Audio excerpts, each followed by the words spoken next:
Mohammedan sporting ISL এর প্রথম match খেললো, কিন্তু দেখে মনে হলো না এই দলটা আইএসএল এর প্রথম খেলছে। মনে হচ্ছে যেন দীর্ঘদিন ধরে খেলছে। যে মেটেরিয়াল, যে ক্যাপাবিলিটি টিমটার রয়েছে, কতটা আশাবাদী এই দলকে নিয়ে।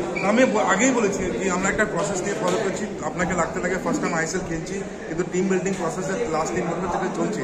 ওর এই রেজাল্ট আছে কি আমি ফার্স্ট ম্যাচ খেললাম, কিন্তু কেউ বলতে পারবে না কি মোহামেডানটা ফার্স্ট ম্যাচ খেলেছে।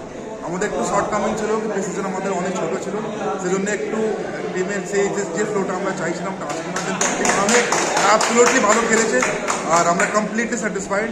অ্যান্ড যেই ফুটবল আমরা দেখলাম আইএসএল এর ফার্স্ট ম্যাচে, ওদের অনেক স্পেশাল ম্যাচ ছিল, অনেক প্রেশার ছিল। ওই প্রেশারে যে ফুটবলটা দিয়েছে, আমি সবাইকে প্লেয়ার্সকে থ্যাংক ইউ বলতে চাই, আর সবাই স্পেশালি ফ্যান্সদেরকে থ্যাংক ইউ বলতে চাই, যেরকম এখানে এসে যে অ্যাটমসফিয়ারটা ক্রিয়েট করেছে। এটা মনে হচ্ছে আমি বলি কিছুদিন পরে কিশোর ভারতী এক ব্ল্যাক অ্যান্ড হোয়াইট ফোর্ট টিমে কনভার্ট হয়ে যাবে। আজকে রেফারিং ভালো লাগলো, রেফারিংটা অনেক ভালো ছিল।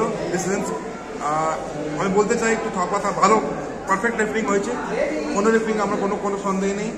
আমি দেখতে চাই আইএসএল আমাদের নতুন, কিন্তু যেই স্ট্যান্ডার্ড রেফারিং দিলাম এরকম হলে আমি অনেক স্যাটিসফাইড হয়। Thank you.